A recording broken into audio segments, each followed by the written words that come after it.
matchup, we've got a pair of wide receivers who certainly want to be targeted throughout the game.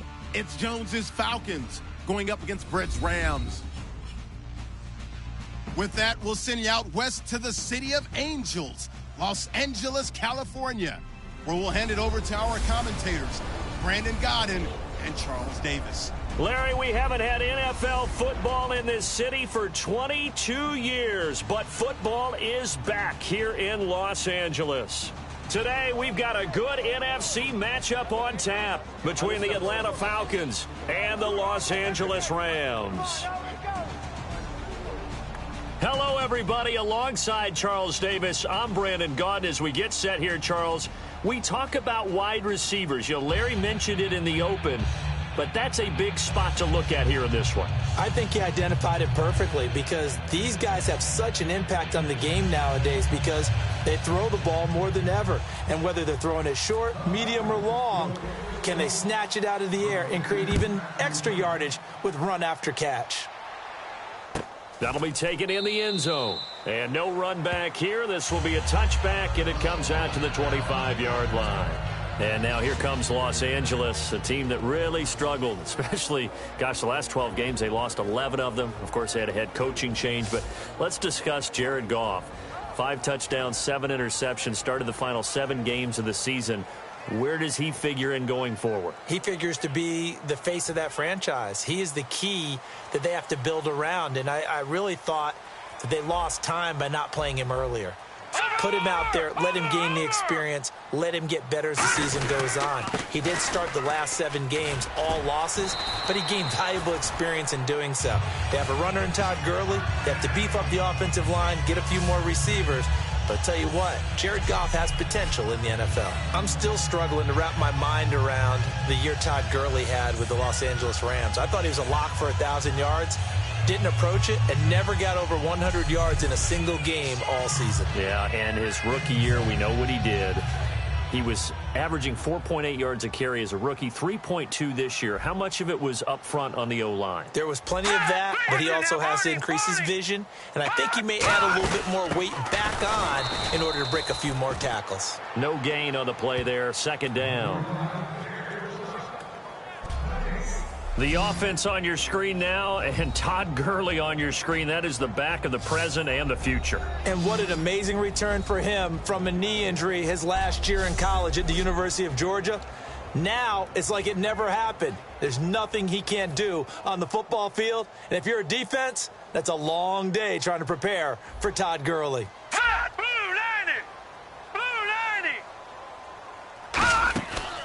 First touch of the game here for Benny Cunningham. And he is going to lose yardage here. He'll wind up losing 3. And now it's third down. The defense won that play so fast that I think if the running back even had time to notice if anyone was there, it was just a blink of an eye, and there was a loss on the play.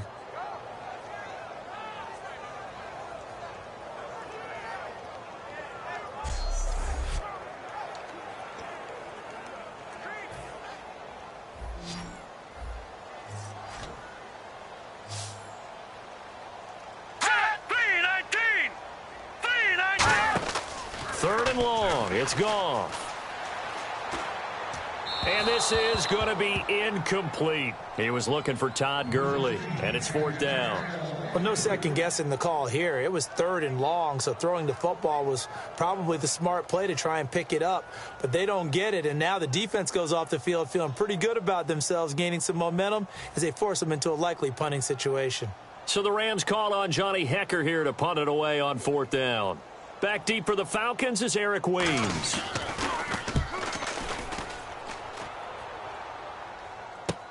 This will be taken at the 10. Give him 11 yards that time on the return. And it'll be Falcon football as they take possession.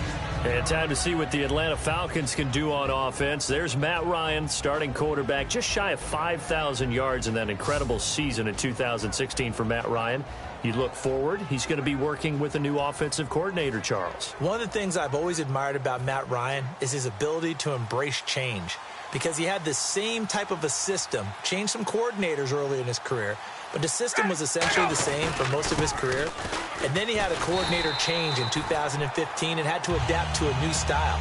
And he did it so well that by 2016, he's the NFL MVP. So a new offensive coordinator is not going to change much for him. He's going to try to adapt one more time to a new style, new ways of doing things, and I think he'll do it very successfully.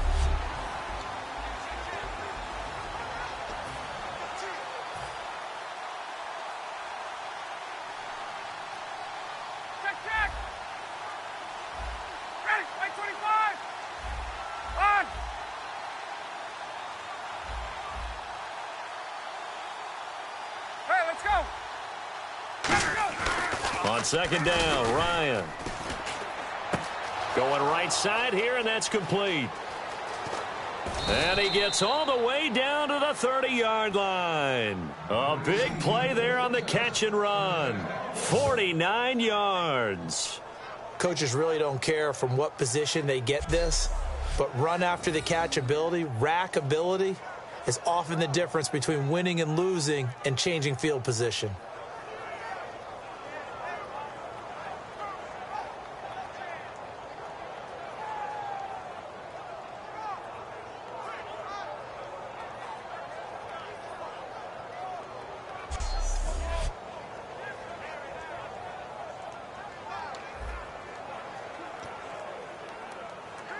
So after that big gain, let's see what else the offense has up its sleeve. Hey, let's go. Ready, 280. Base, base. Tick, tick. Tick, tick. Ready, 280. Let's go. There we go. On first down, Ryan. Eluding the pressure right. Connects with Sanu right side. And down he goes, taking it inside the 10, just shy of the 5 at the 6. And Brandon, I think Mohamed Sanu had a nice career while he was in Cincinnati, but he really elevated in 2016 in Atlanta. The most catches for himself in a single season. 59 of them, 4 touchdowns. Really a nice compliment to Julio Jones, and he was a nice compliment in Cincinnati. I don't want to say he's not a number 1 receiver, but he plays that number 2 slot well, doesn't he? He does, and I think it's because of his versatility. He can play in the slot. He can play out wide. They can use him as a wildcat quarterback. He has thrown passes in the NFL. In fact, going back to his days at Rutgers, I think he threw 18 passes while he was at Rutgers. So you never know what you're going to get when Mohamed Sanu has his hands on the football.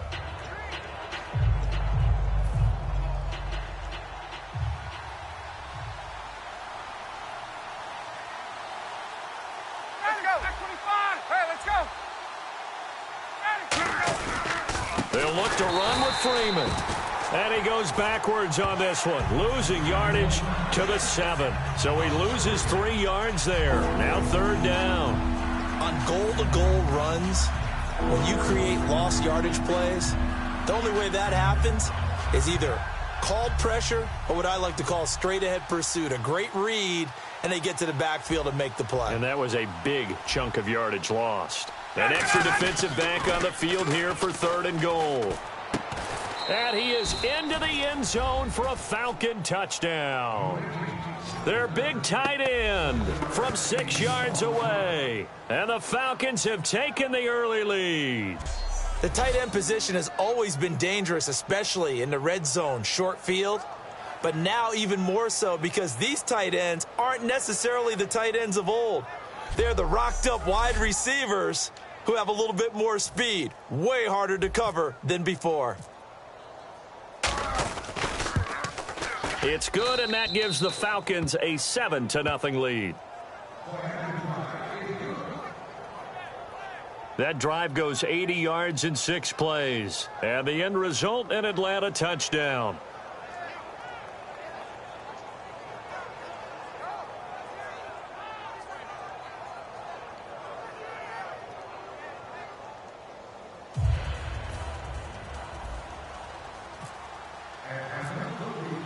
Now after the touchdown, it's Bosher to kick it away.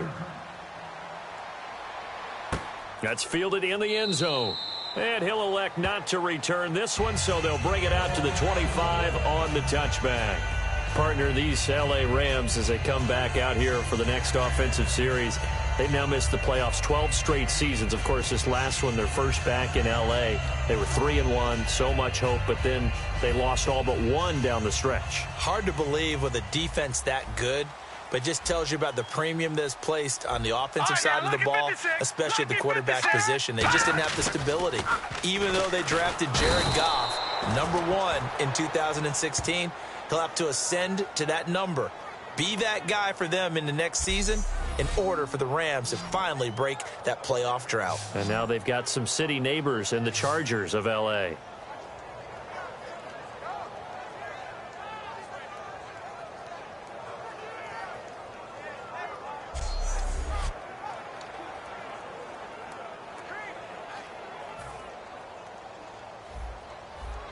And they're going to go soft on the corners. Here we go now. Blue 90. Blue 90. Here's Goff now on second down. And a catch made by Kenny Britt. A good pickup there, 13 yards as they get closer for third down. Speaking of Britt, Charles, he just completed his 8th NFL season. Kind of interesting because the Rams struggled offensively. We know what happened there. But Britt turned in his best year, over 1,000 yards. Adjusted to the fact that he had to go and work with a couple of different quarterbacks during the year. He had Case Keenum for a long time. And then at the end of the year, they had the rookie Jared Goff. But what I liked about Kenny Britt was watching him develop, even in his 8th season, as a route runner. For a while, he'd become a guy, hey, Britt's going to go deep. Cover him there. He started coming back inside, working the sidelines. He had a really nice year, became their most dependable target. He's such a good route runner. Shows it there on third down. Very proficient and a good pass. And you know what I've observed over the years in the NFL? The better a route runner you are, the more confidence your guy's going to have in you to go to you in important times because he can trust you being in the right spot. And they connected there and picked up a first down. Offense comes to the line now, 1st and 10. Here we go. 3-19. 3-19. On first down, it's gone. And that's complete to Brian Quick. Touchdown, L.A. Brian Quick, 51 yards. And the Rams are an extra point away from tying up this football game. And sometimes those slants, they can be so tough to defend after the catch. It just happens so quickly. And really, what gets set up there is how quickly everything happens. Ball's out of the hands of the passer in a hurry, and he just takes it and goes. And he went all the way into the end zone.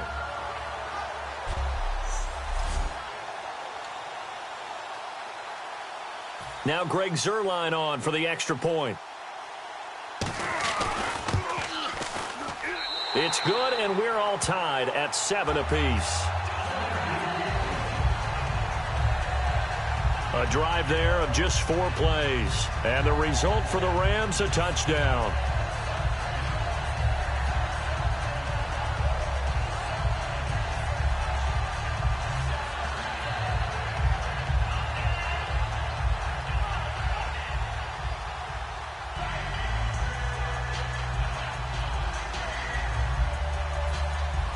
So we're right back where we started, all even as the kick's away.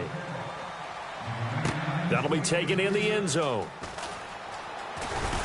And he'll take this up past the 20 and down at the 22-yard line. Here comes the Atlanta offense now ready to take over here. And they'll just simply be looking to build off the confidence of the last time out where they scored a touchdown. That confidence is powerful, isn't it? When you've scored once, you feel like you can go back out there and get it done again. Doesn't matter what the defense throws at them. They feel like they're in a groove right now, and they want to get out there and show it. Yeah, hoping to stay in that groove here this go-around. And nothing doing. He's immediately taken down at the line of scrimmage. No gain on the play. It'll be second down. The starters on defense here for Los Angeles. Mark Barron entered the league as a safety, but really plays much more like a linebacker. One thing we always notice at the end of every game, his stat sheet is full.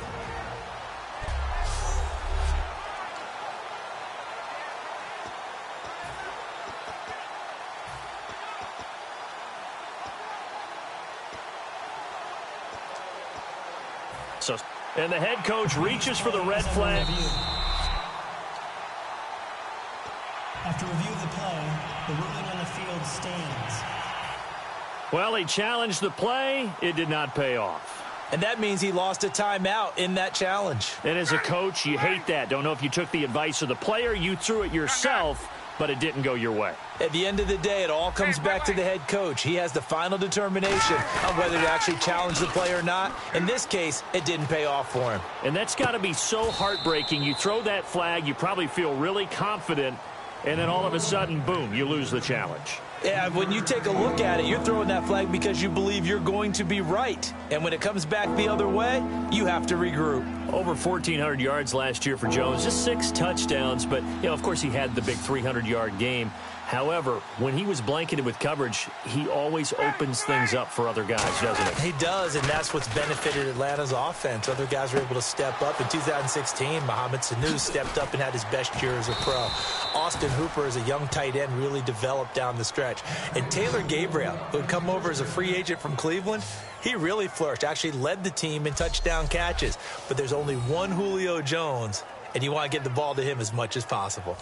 There's a completion to the tight end, and I think that we're looking at something out of central casting, frankly. Absolutely. He's got the size, the hands. The speed. Can flat out run. You put that whole package together, you light up the eyes of an offensive coordinator, don't you? This is Freeman on 1st and 10. They'll get only a couple down to the 44. The tackle there by Mark Barron. We always like to talk about defense in terms of levels. First level defensive line, second level linebackers, third level defensive backs. On that run, that was what we call a first level run, and it was stopped by a second level player. On 2nd down, Freeman. And some space here. And he gets this one all the way down inside the 20-yard line. A really good pickup of 28 yards. I can say this from experience, especially from a defensive back's perspective.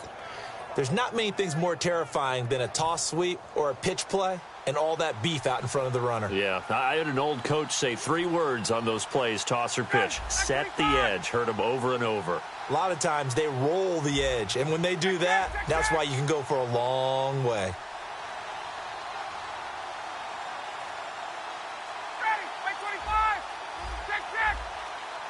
The play clock's running down. Ryan steps away to his left. The left side completion to Jones. 5 yards on the catch there, brings up 2nd down. And that's why you do all the drills that you do from the quarterback position, because you're not going to just throw to your strength. The right-handed quarterback naturally will want to move to the right side to throw the football. But sometimes you've got to go left, and that's exactly what happened on that play. Forced to his left, still able to accurately throw it downfield for a completion. Escaping the pressure right. It's a pickup of 6 and good enough to move the chains. That was an excellent job of recognizing the situation. His first read wasn't there. Heck, his second read wasn't there. But he bought himself a little extra time scrambling out of the pocket, got to the sticks, and picked up the 1st down. Offense walks to the line for play number 7 of the drive. So now it's 1st and goal. The former Indiana Hoosier here, Tevin Coleman.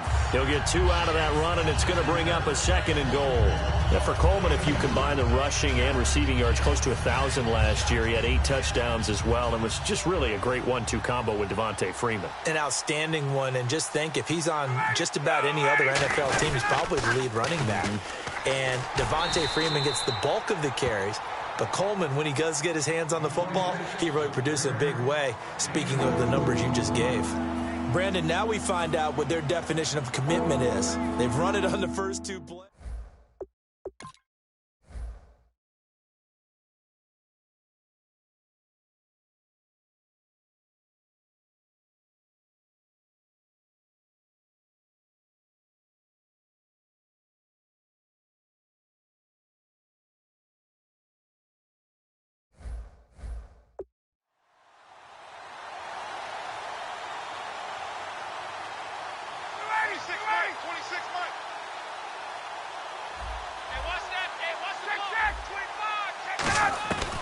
On 3rd and goal, Ryan. Flush to his right. Hard throw, incomplete. The Pro Bowl wideout Julio Jones is intended receiver. And it's 4th down. The Falcons will call on Matt Bryant for the field goal try. From the left hash, he'll have to cut this at a tight angle. And Bryant's kick is good. And they take the lead here now at 10-7. And that field goal caps an 11-play drive. It's a lot of offense to run to only get 3 points, but they'll take them. Anytime you can put anything on the board, you run to your sideline, somewhat happy. And no run back here. This will be a touchback, and it comes out to the 25-yard line. And now out on the field, here comes Los Angeles. And they're going to need another score. Got one last time, but still down here. When you're playing catch-up, every possession becomes crucial, doesn't it? It's vital. Get back out on the field, punch in the end zone again. They know it's not easy, but what they do have going for them, they did score the last time. They think they've got a good formula working. And what about the defense? Well, now you're just saying to yourself, okay, we gave up a score last time. What adjustments do we need to make to slow them down now and get the ball back for our own offense? Is it more pressure? Is it more zone? What do they have to do? They're trying to figure that out themselves. We'll see if they can figure that out right here. Here's Goff. That's complete to his tight end. This is Lance Kendricks. It goes as a gain of 8 and moves the chains. I know exactly what's going to be said about that play from the defensive perspective. What's that? That's why I tell all you guys we need more than one tackler to the ball. He broke the first tackle. Luckily enough, there were more people there to get him down. They come out here in the eye. Now a play fake here on 1st down. Going up top. And the defense loses him. It's complete. Touchdown, L.A.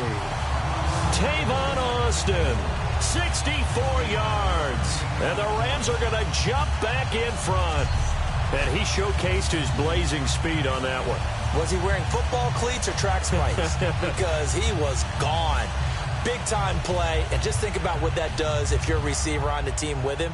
Well, that's got to open things up for you as well, because if I'm a defense, I've got to get back deeper and deeper in order to keep him in front.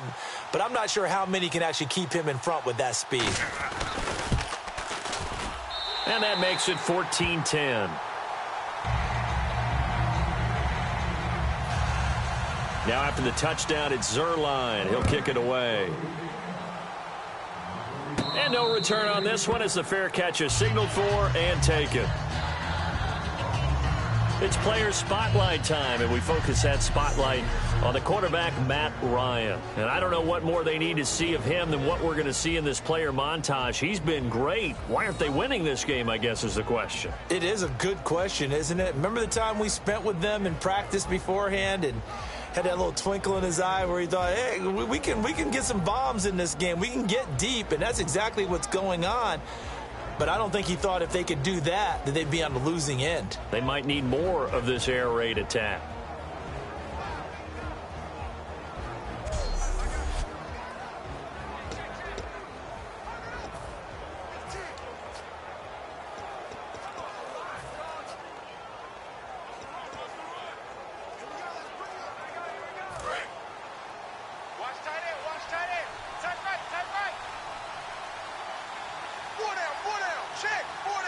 They come up in an offset eye. The drive will start with a carry by Devontae Freeman. And he will lose yardage here back at the 23-yard line. It's a loss of 2 there, bringing up 2nd down. You have to give big-time credit to the cornerback on that play. Most of them like to just sit back and say, I'm playing pass.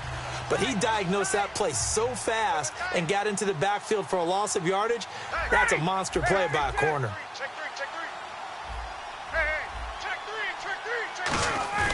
A fake to Freeman. Now it's Ryan.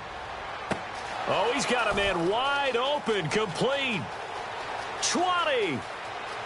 Touchdown, Falcons. A big play there. 76 yards. And the Falcons have once again taken the lead. That's a heck of a start to this one for him here in the first quarter. 2 receiving touchdowns, just getting the game underway essentially. I mean, there's a long way to go. If I'm on defense, I've got to figure out how to slow this guy down, because when one guy shreds your team, that's demoralizing. Make him spread it around at least. But right now, he's showing no signs of slowing down.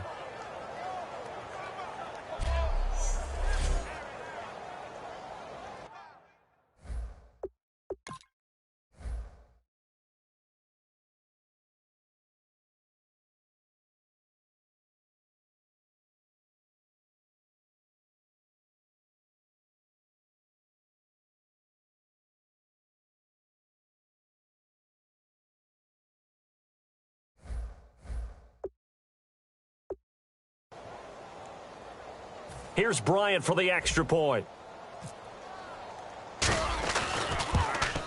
It's good, and they'll take a 17-14 lead.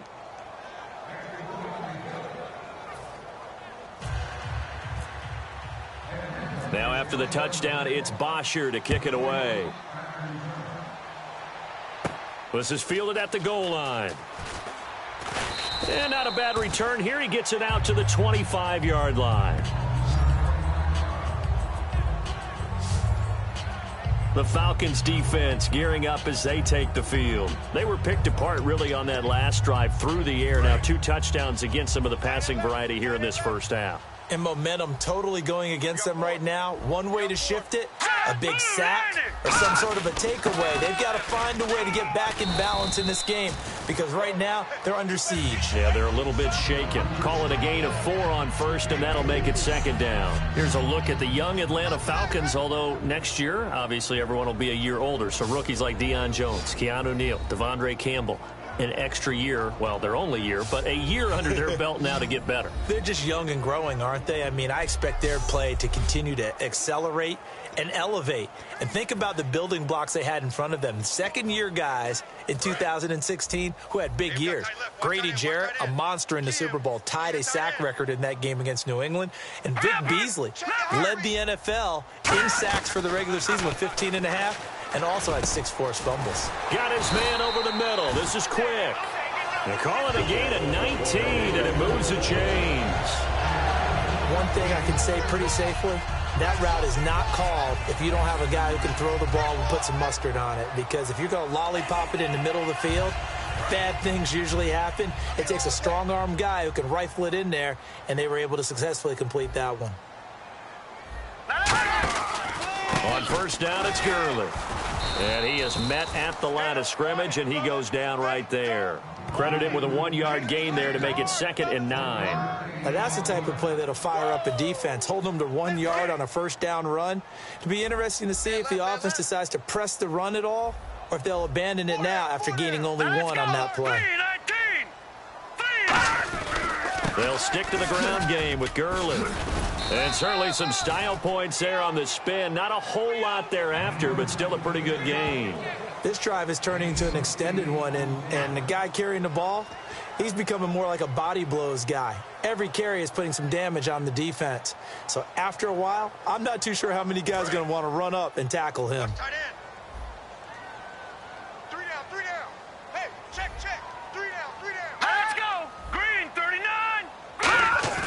Third and 2.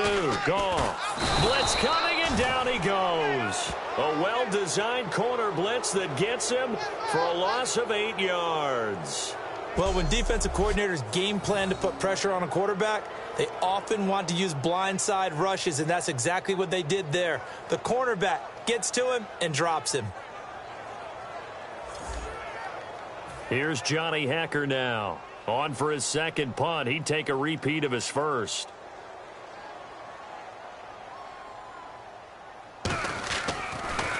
He gets this away. It's a good one. Drawing toward the sidelines. And this will depend on the spot as it sails out of bounds. And they'll say it sailed out at the 10-yard line.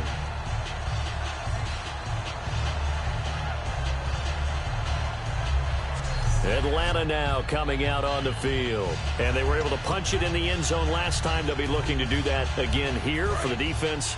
Obviously, they'll be looking to stop them from punching it back in the end zone. It always is punch-counter-punch, isn't it? And which team has the advantage? Well, let's just go back. Last time on offense, they rolled downfield, got into a good rhythm. You can see a little more bounce in and out of the huddle. You can see the sideline really get into the game. So defensively, you're thinking to yourself, how do we take that away from them? How do we get the advantage back? Let's see what they come up with. I think pressure is always the first way to go. You love pressure. I love it. We'll see if they dial it up this drive. So the incomplete pass brings up second down. Well, he did almost everything right. Excellent coverage, breaks on the football, just unable to haul it in and take it the other way. So he dropped an interception. The key for him now, don't dwell on it. Just move on to the next play. A nice job to get 8 there after the incompletion, and now they'll look at a 3rd and 2 coming up. You know what really fires up offensive linemen? When the guy that is carrying the ball behind them can create his own space and break a tackle along the way.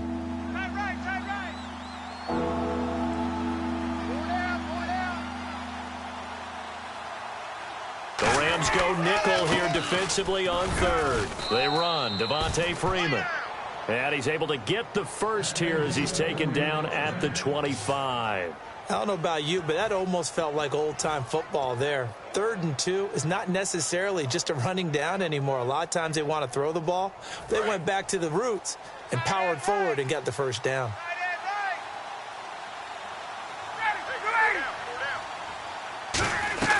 Throwing now, Ryan on first down. Caught on the right side by Jones. That one good for 16, and the drive will continue.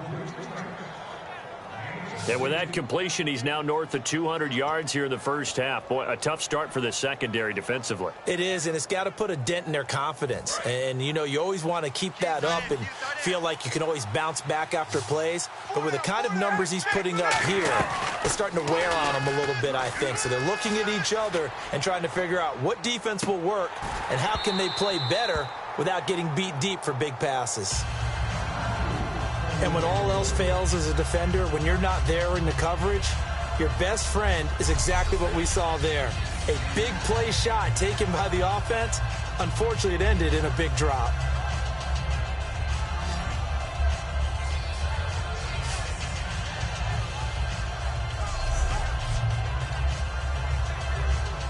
Offense still needing 10 yards. Second down.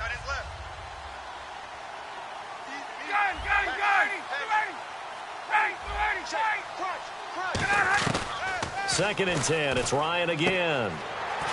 He's going to flip that out to the flat. It's complete.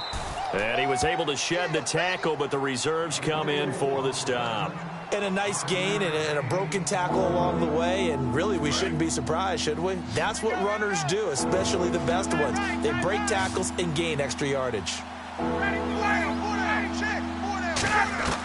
Throwing again. Ryan. Flushed out right. This is brought in by Hardy. And he's going to have the first down at about the 38. It's a pickup of 16 there, and it'll lead to a new set of downs. We talk about mobility on quarterbacks all the time. Here's where it really pays off. Able to move, evade, and is accurate throwing on the run and picking up a first down.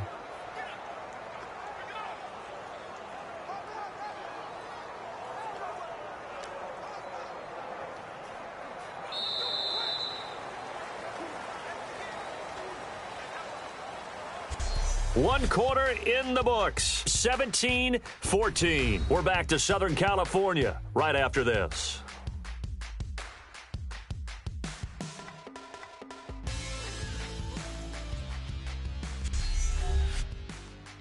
The NFL on EA Sports is brought to you by Head & Shoulders. Shoulders were made for greatness, not dandruff.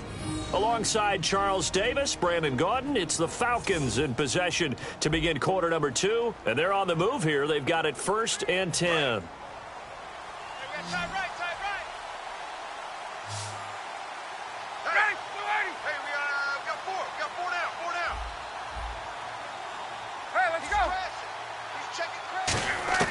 Now Ryan on first down. Eluding the pressure right. And he's just going to throw this one out of bounds here. Nowhere to go with it. Incomplete. I hope I don't sound too rah-rah on that one, but that's the exact right throw. Either your receiver gets it or no one gets it. Give him a lot of credit for being really precise with it. Got rid of it. No one got it. Again on 2nd and 10. It's Ryan. Oh, the ball comes out on the hit, but they'll say it's incomplete. Not too many things get to a quarterback of this magnitude. But I think it's safe to say that pressure can get to any quarterback. He's obviously a great franchise quarterback, but felt the pressure, threw it incomplete. On 3rd down, Ryan escaping the pressure right. And he can't get rid of it. He's taken down. The defense rising to the challenge and setting him back on the sack. On 4th down, here's Matt Bosher on to punt. Deep for the Rams, Tavon Austin.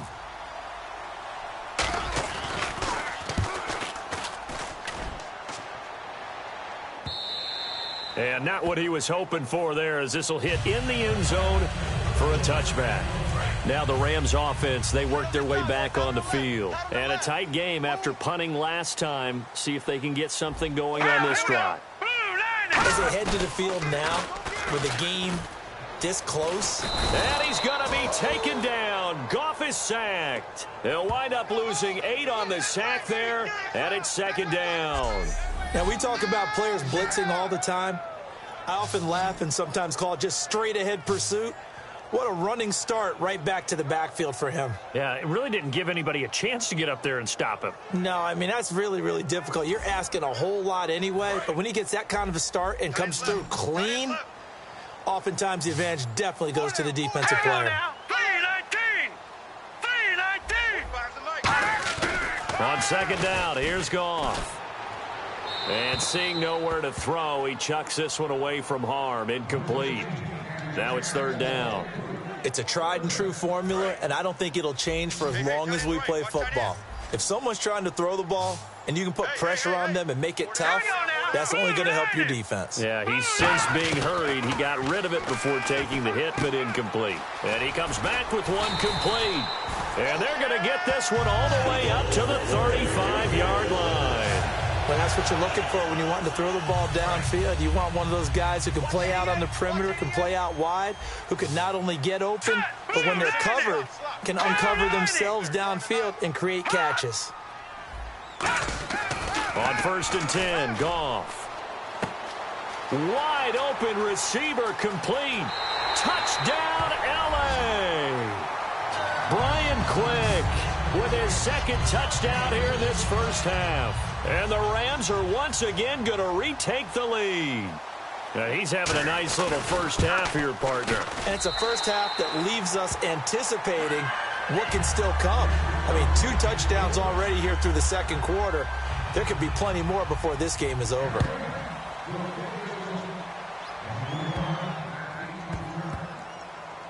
This will be fielded on the back line of the end zone. Matt Ryan and the offense heading back onto the field. You know, normally he's probably pretty happy with his performance at this point. He's played pretty well. Bottom line, they're down on the scoreboard, so I'm guessing he's not that happy. No, the fantasy owners who have him for this week, oh, they're happy with what's going on. But for him leading a team, trying to win a ball game, I agree with you. Not happy at all. Trying to figure out how to up his game and inspire his teammates to do the same. That's a true leader. The loss of a full 3 yards, and now it's second down.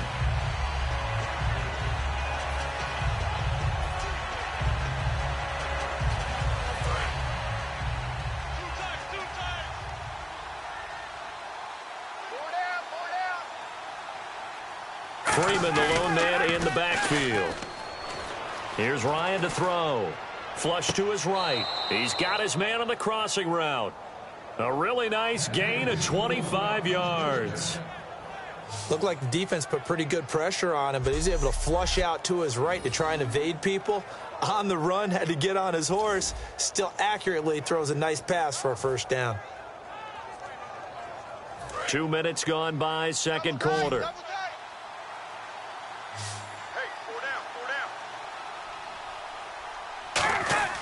On first down, Ryan. He couldn't quite hold it. Got hit. Ball pops out, incomplete. Let's look ahead for a quick minute. We don't have the schedules yet for next year, but what we do have are the 5 international games that will be played, 4 in London and then 1 again in Mexico, Jacksonville, Baltimore, Miami, New Orleans, Cleveland, Minnesota, Rams in Arizona, those in London, and then Mexico's going to get a great game.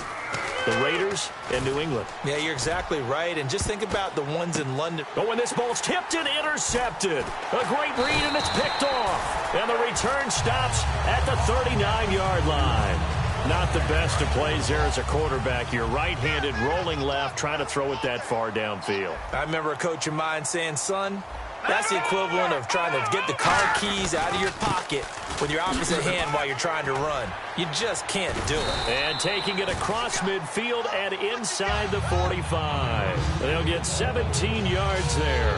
And the Rams are going to get a first down. Absolutely love the run right there. This guy's known for his quickness, but also for his speed, and he's able to get to the second level almost before you blink if you give him any type of blocking. Always talk about slot receivers, and they're usually known as quicker than fast. In this case, we've got a guy who's quick and fast, and he used it to great advantage. Now, that was well defended, and as a cornerback, what you're taught when you see a wide receiver screen, either you get underneath the play before the blocking forms, or you're going to have to fight your way through it by getting through some blocking. That was a really nice play there. Here's Goff now on second down. That's complete to his tight end. This is Lance Kendricks. Touchdown, L.A. Lance Kendricks, 48 yards. And the Rams add on to their lead. Boy, it's nice to have that big, reliable target you can go to. Each and every time. A lot of people see that position as a fallback. Throw it to them when all else fails. Not at all. This guy can make plays, and that's exactly what he just did. Yeah, play here for a touchdown. That'll be taken in the end zone. And he'll probably wish he reconsidered here. It'll cost him 10 yards now with a new rule as he's down at the 15-yard line. Well, conventional football 101, tells us if you don't get it back to the 20-yard line on a kickoff return, that's a disappointment. But some of these teams, special teams coaches, with approval by the head coach, they give them full authority to go ahead and bring it out and try to be aggressive. Almost what we call the green light, red light theory. Green light means go, red light means stop. Looks like he had green on that play. And it pops free. The collision there jarred the ball loose and brings up second down. CD, wanted to get your thoughts just on the landscape of the offseason for each of these teams. Super Bowl in the rearview mirror, but so much going on. People look at the draft a lot, but there's a lot more that goes into the offseason for these front offices, is there not? It certainly is, and then even before we get to the draft, you start with the combine. You know, that's held in Indianapolis every year, and you have about 350 of the top prospects coming together to get their physicals and interviews and on-field performance, and all that will get evaluated along with their game tape. And then you got the free agents. All right, that starts, I believe, in early March, where now the free agents can start moving around to different teams. So your team's starting to take a little bit of shape there, free agency, because then the draft's coming up. You're trying to put your team together with new draft picks, have everyone start to move in one direction. And then you have the OTAs and minicamps. We get to see them on the field for the first time. And we start to get a better idea of how these teams are going to look when the fall begins. They come out with one back and three tight ends. Here's Freeman. And he'll only get a yard, maybe two, up to the 46. Alec Ogletree in on the stop. So the offense now dealing with a 2nd and 7. Tough day. Tough sledding right there, and it's been that way the entire game.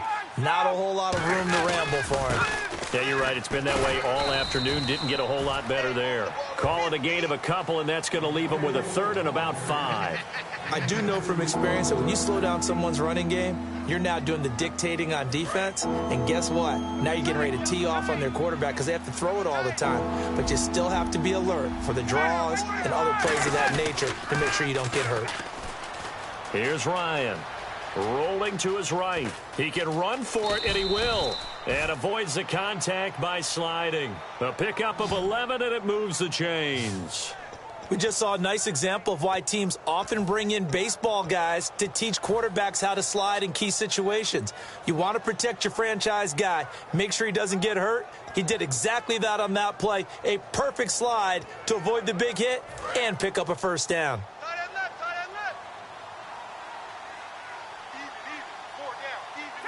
They come up in an offset eye.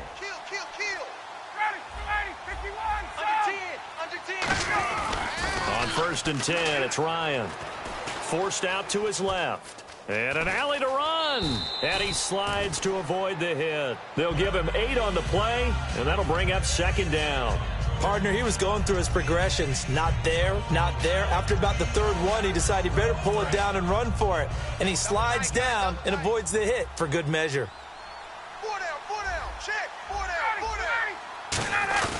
Off the play fake to Freeman. It's Ryan. They'll roll him out right. It's a short one here, complete to the tight end. They get 9 out of that one, and as a result, the drive continues. As a general rule, offensive linemen like to know where their quarterback's going to be when he's setting up to throw the football. But sometimes they just have to get on the run, get on the move. He was able to do that on that play and picks up a first down with a nice throw. Freeman, the lone man in the backfield. Now a play fake here on 1st down. He couldn't quite hold it. Got hit. Ball pops out, incomplete. We know it's not an easy job to go out and catch passes when people are trying to tackle you and knock the ball away. But the bottom line is, that's a pass he's got to have and a pass he should have caught. Second down here after the incomplete pass. They come out here in the eye.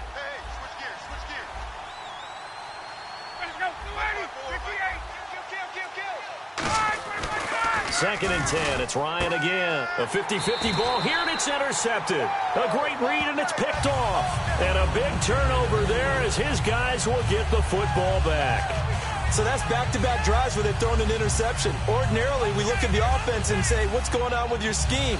Maybe we should look at the defense and just give them a whole lot of credit. They've got them frustrated right now.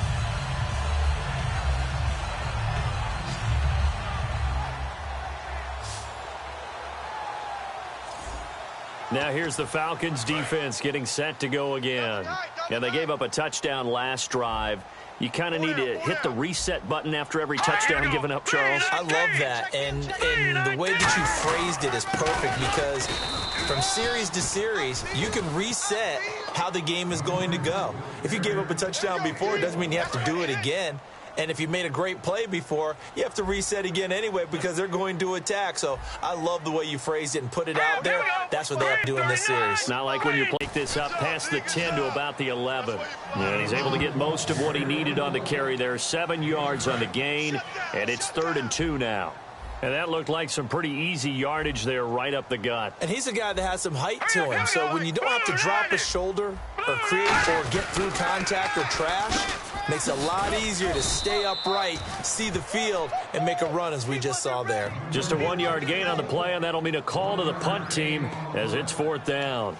3rd and 2, and they ran the ball for only 1 yard, and everybody's going to scream at the offense. But let's give a lot of credit to the defense on that play.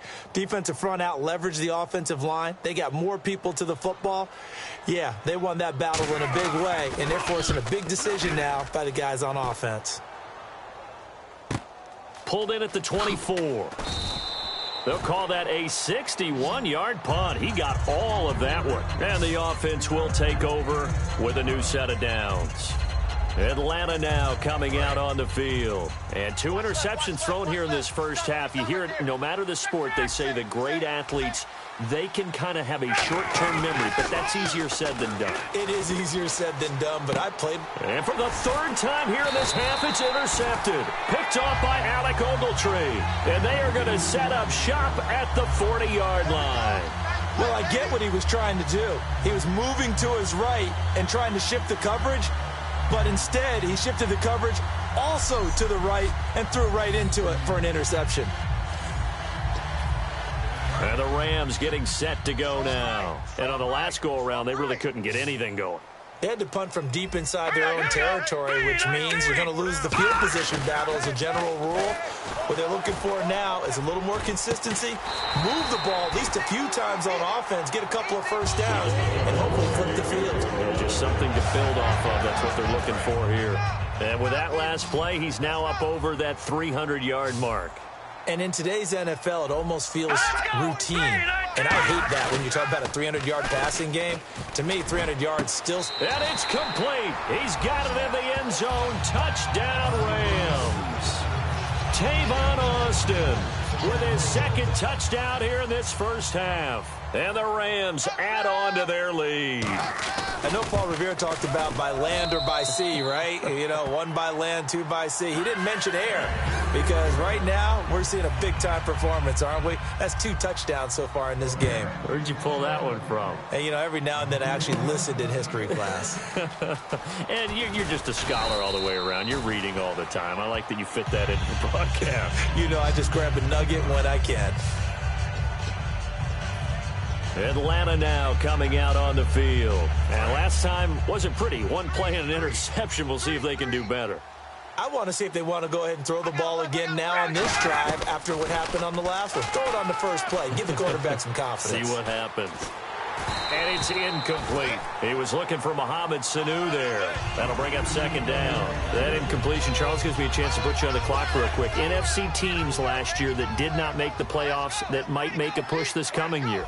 Well, 3 that come to mind right away that we thought were going to be in 2016 Minnesota, remember the start they got off to before that didn't work out so well for them. Arizona, we thought they were a lock to be in the playoffs. In fact, many of us called them Super Bowl contenders. And Carolina, the defending NFC champs going into last season, they didn't make it. So I think that all three could return to former glory. I'm going to give you one way off the pace here. You ready? Let's go. The Los Angeles Rams. Ooh. If they get the young quarterback going and that defense continues to live up to expectations, they can make a real strong push in the West. They've got the D. You're right. They just need the O. He'll buy some time right. And he fires one, but incomplete. Well, they've had a pretty frustrating first half here offensively, and then just continued there with that incompletion. Yeah, definitely frustrating for them, but heartening for the other guys. Those stop troops, they're enjoying things right now because they've made it very difficult. And they're going to fake it from deep in their own territory. Oh, he's got a man wide open, complete. It's a big play that time on the fake punt. And on fourth down, they're able to convert and move the sticks. So after that big play, let's see if they can catch their defense maybe on their heels.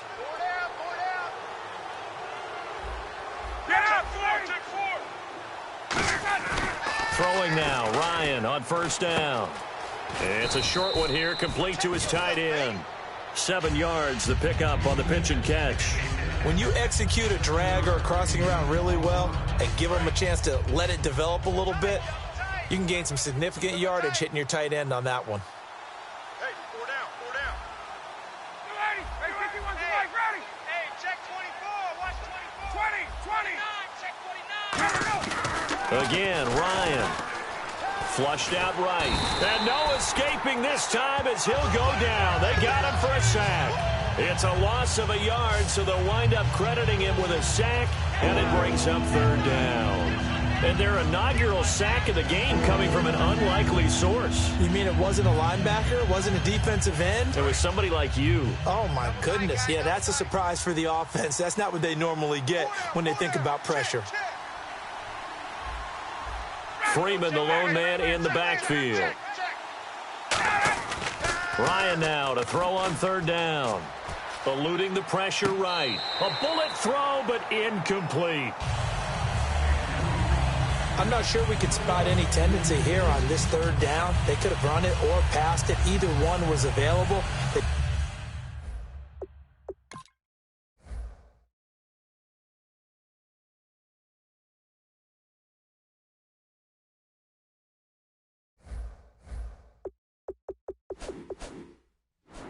Chose to try and get it through the air, but they run successful. Here's Matt Bosher now as he'll kick it away for the second time. And look at this, another fake. And this is incomplete. A huge gamble, and it does not pay off. All right, different topic here. 2018, the Super Bowl, traveling north, far north to Minneapolis. Early predictions for that one. Who you got? Well, you know, everyone's still waiting in the NFL for a home team to play in its home stadium, right? So could the Vikings be that team? I'll start in the NFC, and I'm going to say no. I think Seattle, starting to get near that maybe last run with their defense, but Earl Thomas returns. I like Seattle coming out of the NFC. How about you? Well, I'm actually going to take a Dallas Cowboys NFC title run. I think that they came so close this year, probably most talented going into next year. I like that one. Well, in the AFC, I'm going to go with a team that if they improve their defense and their quarterback stays healthy, they could be that team, the Oakland Raiders. Okay, I'm going dark horse. Cleveland Browns. Let's go. Hey, from worst to first. Now Goff, fighting him off. Just ran right through the trash. And here he'll be brought down a little shy of the 35 at the 36. Call it a pickup of 7, and that'll make it a second down. 3 yards to go on second down. 4 down, check. 4 down, let's go. 3-19. Back to the ground, this time with Gurley. They got 2 of the 3 they needed there. It leaves them with third and just a yard. When the 4-3 defense is functioning really well, you know who stays what we call clean and no one gets to him? The guy playing the middle linebacker position, the guy we call Mike. That means the defensive front is eating up all the blocks and just let him go to the football and make a play. They'll try and pick up the first with Gurley. And he's going to be taken down right at the line. They'll be marked inches short. No gain on the play, and that's going to lead them to 4th down. On every snap, a defense is trying to establish who they are, but on 3rd and short, that's really when you put it out there and tell people who you are, and that's exactly what they did. For the offense, they're looking at their offensive line and saying, guys, where are you? We need you on those plays. A little bit of a lower trajectory there on the deep kick, and it worked. Had to do it because he had to drive it out low because of the length of the kick. Able to do that, got it above the defense and over the post.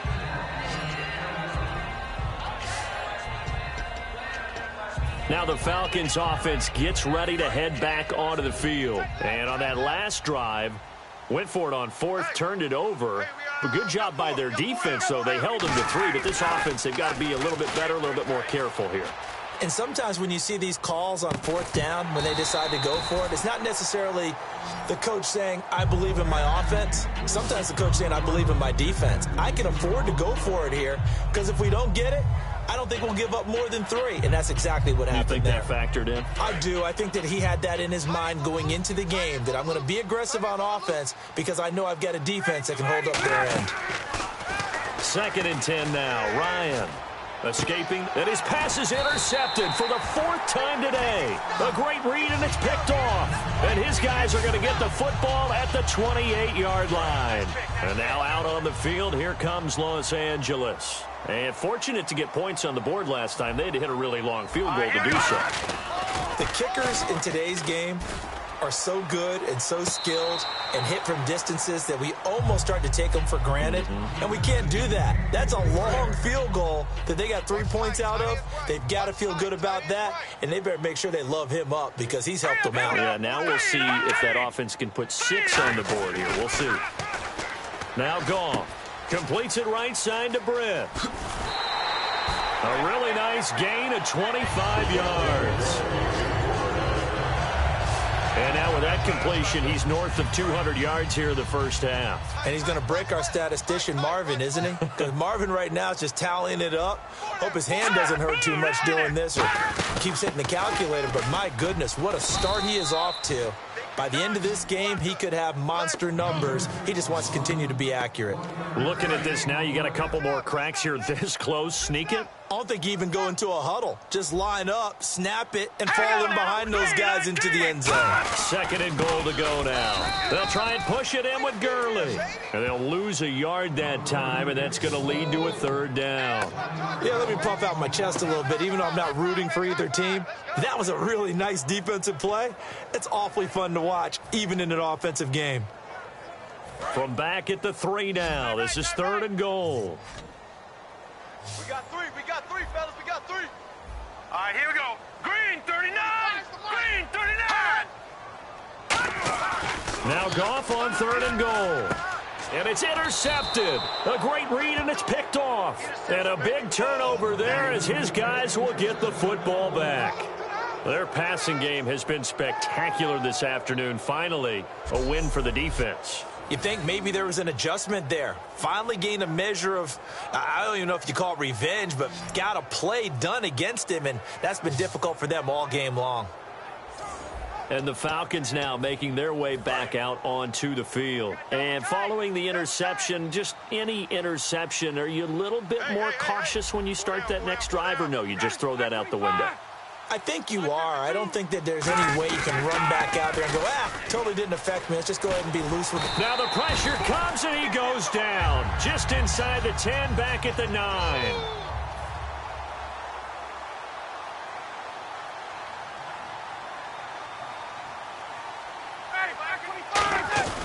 A fake to Freeman. Now it's Ryan. And Jones has it over the middle. That one good for 17 as they're set up better now for 3rd down. And when you're playing a quarterback with some experience and some moxie, you enter the danger zone when you decide to blitz him, because if he's able to diagnose as he did on that play, he can hurt you downfield. He reads defenses so well, doesn't he? He really does, and the best part about that play for him, I don't think that was his primary target. I don't think so either. I think he had the read, figured out where the blitz was coming from, and went to a secondary target for a really nice gain. Well, we remind remind you that coming up at halftime, Larry Ridley will have the highlights and analysis of this first half from our studios in Orlando.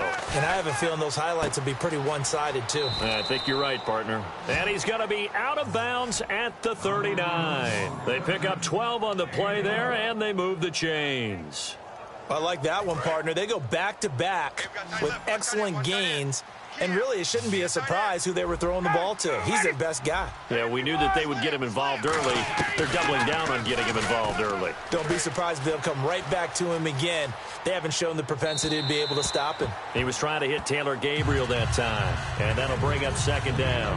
Well, you mind if we go off topic for a second? No, let's go. I like to do that randomly. AFC playoff contenders for this year that didn't make it last season. Who do you have that might get in? Well, I think Cincinnati's got to be considered there. Maybe they'd have an offseason that's calm, and they go into this season and try and get back to the playoffs where they had been perennials. How about Denver? Yeah. Remember last year, they didn't have the quarterback to start. Trevor Siemian played pretty well overall, but maybe they can get solidified there and ride that strong defense right back into the playoffs. I'm going to give you a little bit off the pace. Indianapolis cannot afford to squander Andrew Luck, one of the better young quarterbacks in the game. They've got to get back to the playoffs. And Buffalo, brand new head coach, brand new people running the ball club. Let's see if they can figure it out, because I think defensively they can be awfully strong. They'll throw on first down with Ryan. Flush to his right. And nearly another interception. They've been around the ball all game. Well, an incomplete pass certainly doesn't look like a good play. For the guy throwing it today, as many interceptions he's thrown, he's got to feel a sigh of relief that the ball actually hit the ground and didn't go in the other direction. Man open left side, it's Williams. 4 yards on the completion, and it sets up a third down. 7th play of the drive upcoming here on 3rd and 6. And now it looks like they're going to be in the hurry-up. On 3rd down, Ryan. It's a short one here, complete to the tight end. And he's going to go out of bounds, taking it down inside the 25. So in the second quarter, he's already up over 100 yards receiving now. And isn't 100 the magic number for a really good game for a receiver? So you got a chance to really shatter that and have a profound effect on this game. Hey, we got tight left, tight ends left.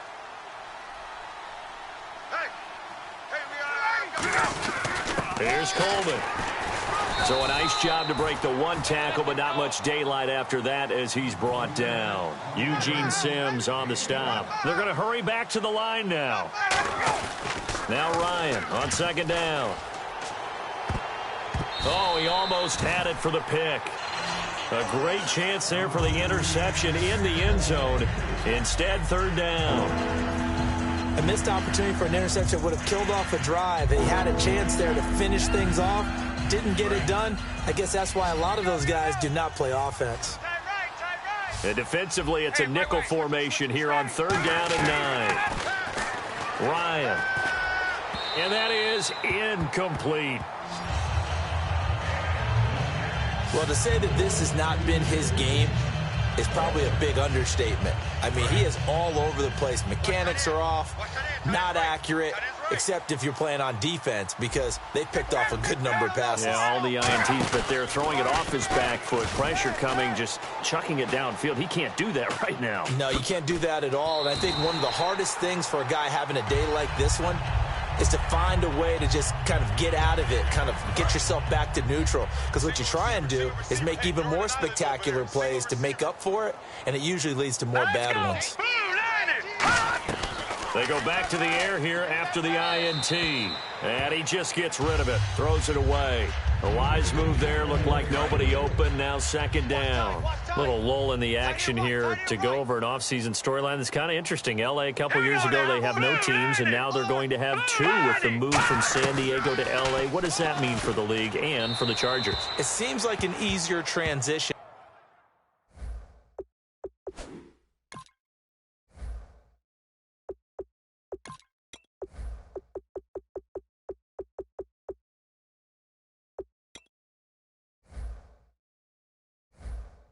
Doesn't it, than St. Louis when they moved back to Los Angeles less to become culture the Rams. shock. Less culture shock, less, obviously geography, the whole deal.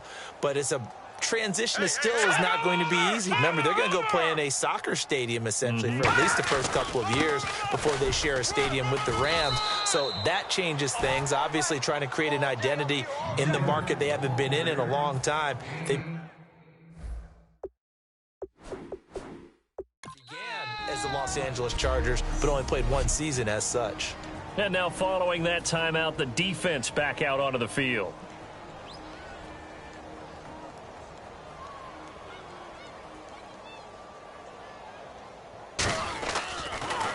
He gets this one away, and boy, it's another boomer.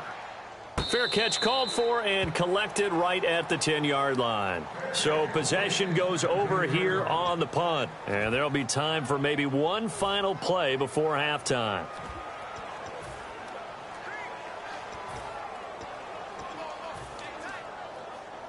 And unless this is a quick incompletion, this is likely the last play here of this first half.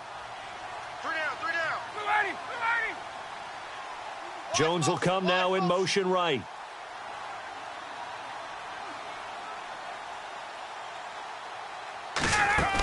Final play of the half. It's Ryan. Flushed out right. Now he's going to throw deep right side. And my goodness, another interception. A great read, and it's picked off. And he will be brought down as time is now run out on this first half of action. Thanks, Brandon. I'm Larry Ridley, and welcome to our EA Halftime Report. The Rams right now are doing a good job protecting their house. The Falcons, on the other hand, want to quiet this crowd and turn things around. All right, let's roll the highlights.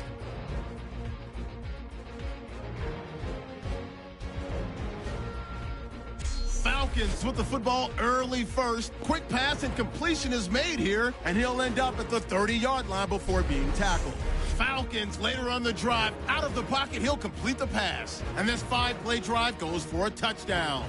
That takes the lead up to 7. Midway through the first quarter, Goff's got the connection across the middle. And this play goes for a score. Rams tie it up at 7. Now 1st and 10, Austin's deep downfield where he'll make the catch. And he goes in for the score. They're now on top by 4. Late in the first quarter, Ryan's got the completion here, and this 2-play drive goes for a touchdown. They go ahead by a field goal. 1st and 10, the quick pass, it's complete, and this will go as a touchdown. They're now on top by 4. Offense on the field now after the pick. Kendrick's found on the quick pass and catched it. Jeez, don't you at least want your guys to get a drink of water? Probably pretty thirsty.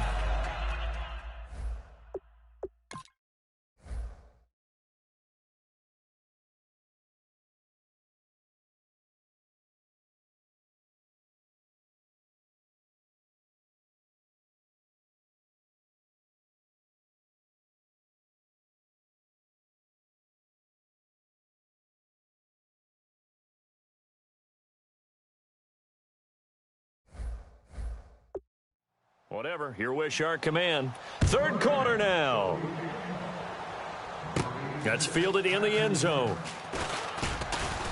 And the decision to come out is going to cost him 5 yards with a new rule as he's taken down right at the 20-yard line. Here comes the Falcon offense now as they get set to take over here. They have the ball here for the inaugural drive of the second half. Pretty big deficit, though. We'll see what adjustments were made in that locker room. And I never want to make something more important than it actually is, right? I don't want to create more hype than what is there. But this is I'm doing it, though. This is a really important drive. And we often talk about teams scripting plays to start a game. A lot of them script to start the second half, too. And they're scripting something that they expect to get them into the end zone and back into this game. We'll see if that script is a good one for them.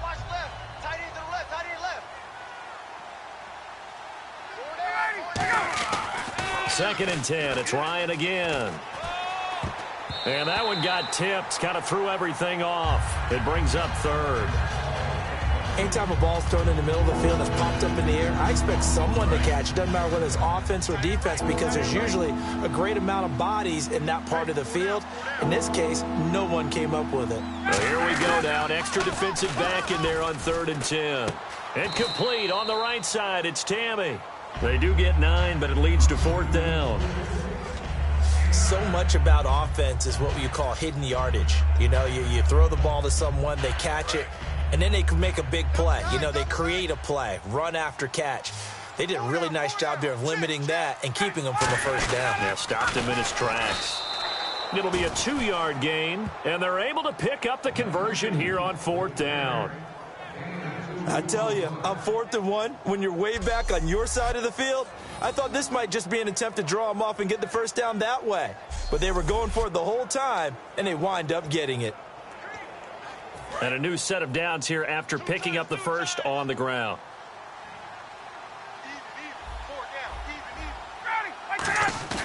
This time Ryan will throw. On the move to his left. Looking left side, it's complete. He's got it. That one good for 10 yards. And it'll be 2nd and very short.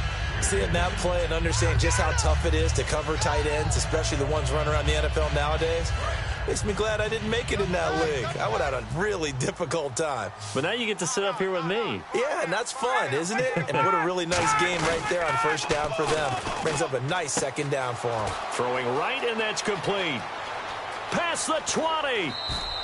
A big-time play there for the Falcons. 47 yards.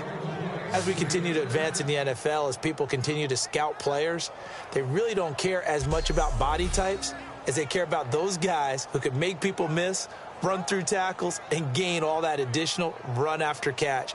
Anybody who has that ability, they want them on their team.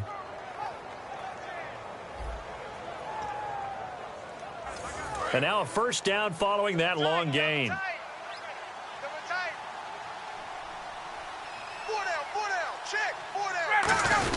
Ryan turns and gives to DeMarco. And he'll get this one down to about the 10-yard line. 2 yards on the carry there, and it'll be 2nd down. Now that's the defense that they were looking for, being able to get extra bodies to the point of attack to deal with the big guy carrying the ball. You really don't want to be in a position where it's a one-on-one tackle with him.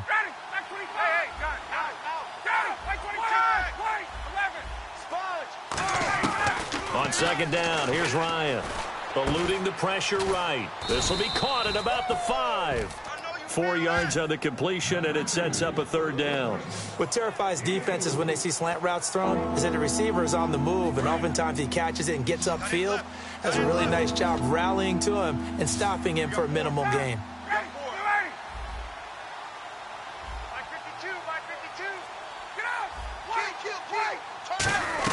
From the gun on 3rd down, Ryan. Escaping the pressure right. His pass caught at the 4. 2 yards is all they'll get on the completion. It's 4th down.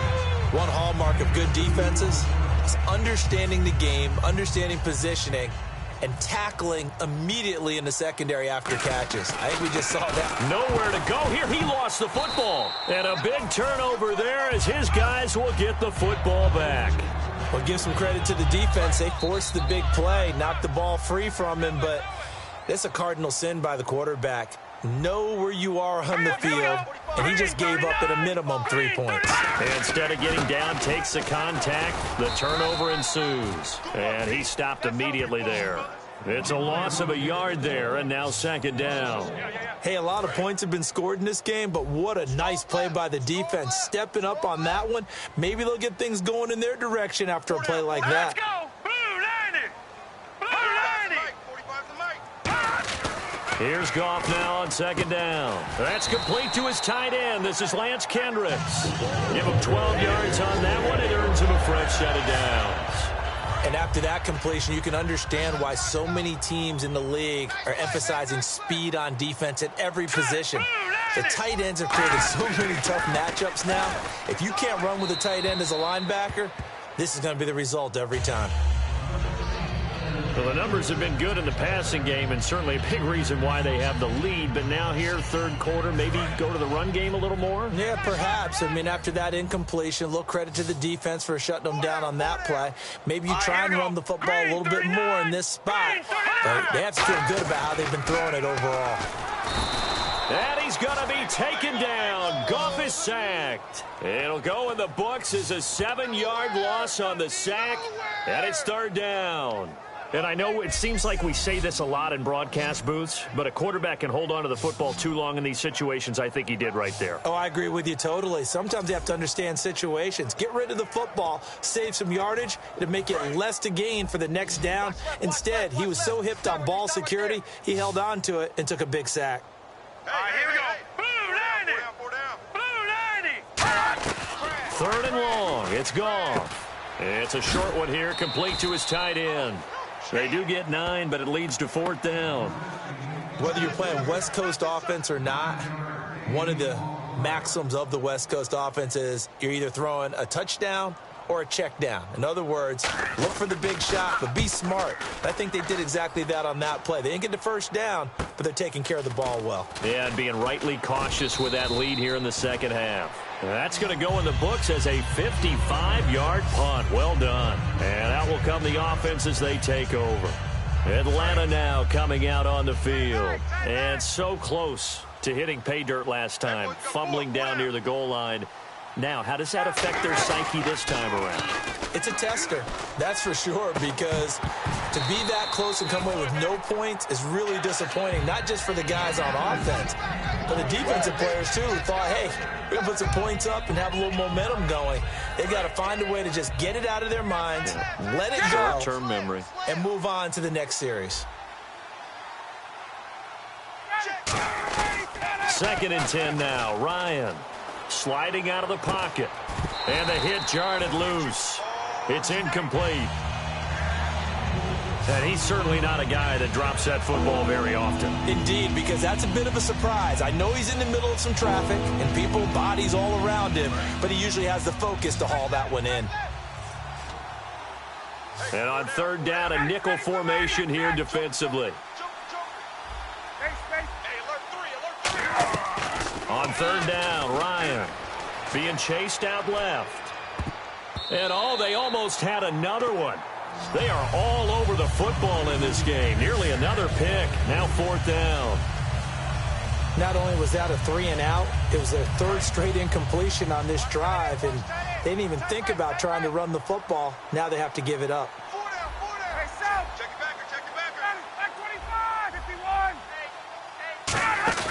They'll indeed go for it with Ryan. Rolling to his left. And this is incomplete. Boy, a real head-scratcher there. And the Rams get the football in outstanding field position. And now out on the field, here comes Los Angeles. They've got the lead. Last time had to punt it, though. What's the key to this drive? I think it's leverage. The big guys up front. You know the motivational speech. And he's going to take this one in for a Rams touchdown. Tavon Austin, 26 yards. And the Rams add on.